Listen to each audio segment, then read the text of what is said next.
Hey guys, this is Alex here, Alex Julian, or as you know by my pen name, Aloysius Zanderman. And I know that my pen name is really weird to spell, but let me give you some confidence and just remind you that it is fictional spelling.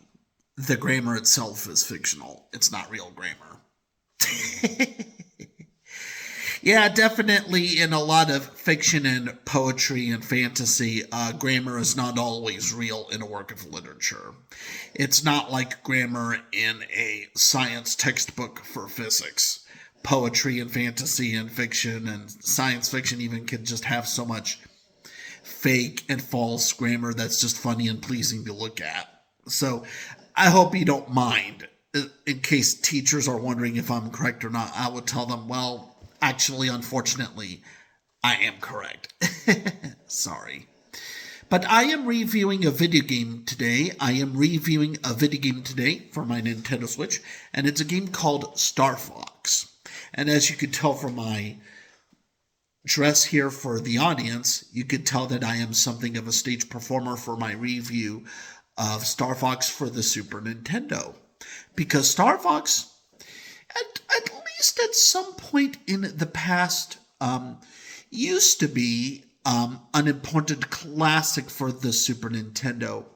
Now I would say it's less so of an important classic, and the reason is because Super Nintendo gamers at times were very premature in the 1990s and even in the 2000s when they boasted too much their excessive love for the Super Nintendo. But then what happened was, as Super Nintendo fans were getting more and more Super Nintendo games for cheap, when Super Nintendo gamers were getting more and more Super Nintendo game cartridges for their Super Nintendo consoles for years and years and years, and when they are playing through over 100 games and over 200 games and over 300 games, then a lot of the love for the Super Nintendo basically died out and turned into a kind of a bittersweet interest. And definitely with folklore, in case you do not know much about folk music and heavy metal music and country music, folklore often ends with that kind of bittersweetness where it's like, you in the past, back then in the past, you did love the gold, and now when you look at the gold, you just see a lump. You just see a piece of metal, and the gold's appeal to you vanishes very much over the years, and you start to really see the gold medal for what it is, which is basically a funny yellow piece of metal. And gold by itself would not be really considered wealth, because gold is next to useless in terms of architecture and jewelry. And even then, it's not like you could just use a piece of metal to play a video game, right? Or to get this hat from Las Vegas, or to get this shirt from Temu, which is a website online for shopping clothes cheaper than Walmart's clothes. And then there's this shirt, which comes from somewhere in a country store in the middle of nowhere. Who knows? A lot of sad things happen over the years when it comes to Super Nintendo gaming, and when it comes to gaming for the Nintendo Switch. And definitely, I can say with confidence for the Nintendo Switch that if you are interested in playing old video games on the Nintendo Switch, even if it may be free games, you will still have to put in the same amount of time, the same amount of pleasure, the same amount of humor, the same amount of interest, the same amount of knowledge, the same amount of interest and understanding to really get what the old games are about for the old games' sake. And that's not very easy, because Star Fox does have some twists and turns here that may turn brittle for the stars, and even the stars can break down according to the defective qualities of the floating ships. Sometimes the floating ships will seem to sort of drift without a cause, almost as if like there's no burst, or there's no real powerful acceleration. And it almost feels like when I'm shooting the ships, like it feels like I'm hitting snowflakes, or I'm just taking a spoon and whacking on some frosted flakes. And often the sounds kind of go into this sort of spit sound, sort of like, and that's not very impressive in terms of video game audio and volume, even for the 1990s. And people spent way too much time talking about the graphics for StarFox instead of talking about the audio, or talking about the controllers, or talking about the television screens. Because definitely in the 1990s and 2000s, there were a lot of concerns about the qualities of box televisions, such as box TV sets. The smartphone that I'm using here to record this video is rectangular TV. My smartphone does have TV, but it is rectangular. It is not square. But TVs back then in the 1990s were square. They were never rectangular, really, except for like maybe in a movie theater or something. And even in the movie theater, it was not really a TV. It was more like a screen map layout for the wonders of beautiful and wonderful fictional points of imaginary interest. And definitely gaming itself becomes very imaginary so often. And you might even look at this Switch controller here with the tablet and you might think, like, would this be the absolute cause for all entertainment? Well, unfortunately, no, because the volume gets too low on this device, and it's almost like I can't hear anything depending on what game I play with it, even when it's like a new and modern game. So it could be a pool game from the modern times. It could be a Nintendo Switch game. It could be Sonic Mania.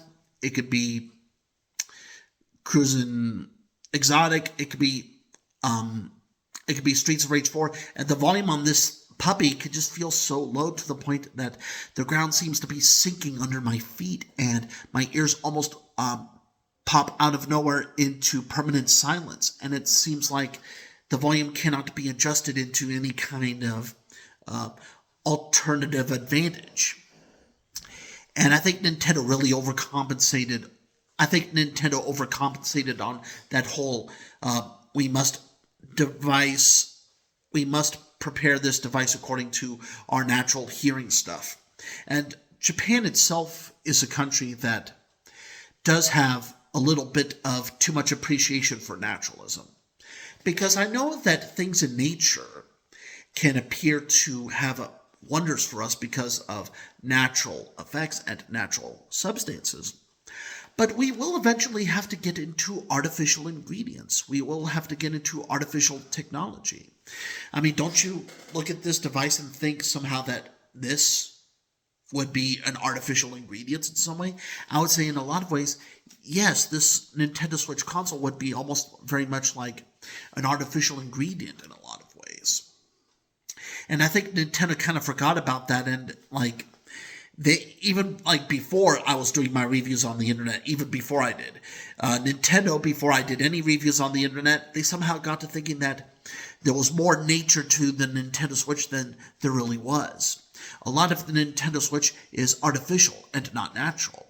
And it's fine for things to be natural, because the word artificial at times means that maybe there's something that is technically natural, but we're still observing it and questioning it and examining it to see if the artificial substance can somehow become something more natural than a natural. Like, artificial substances over time can seem to go from being those forbidden carrots to the sweet coffee from Italy, if you have ever studied the history of artificial ingredients.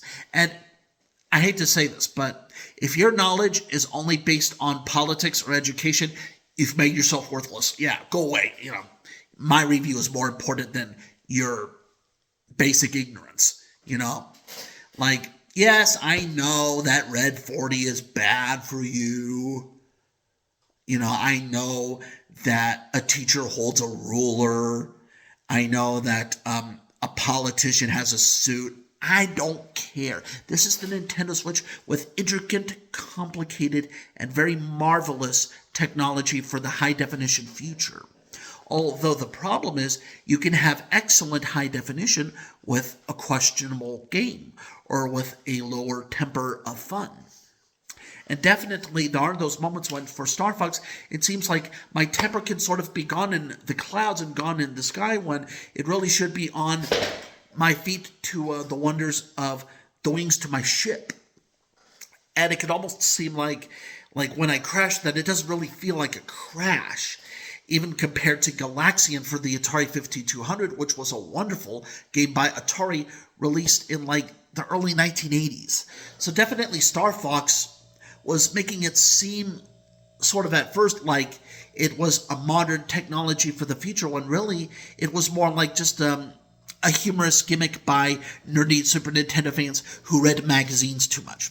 And definitely, if you have read more than 50 video game magazines over the years, I would definitely tell you right now, you are lost. Your mind is in the gutter. You are pedantic.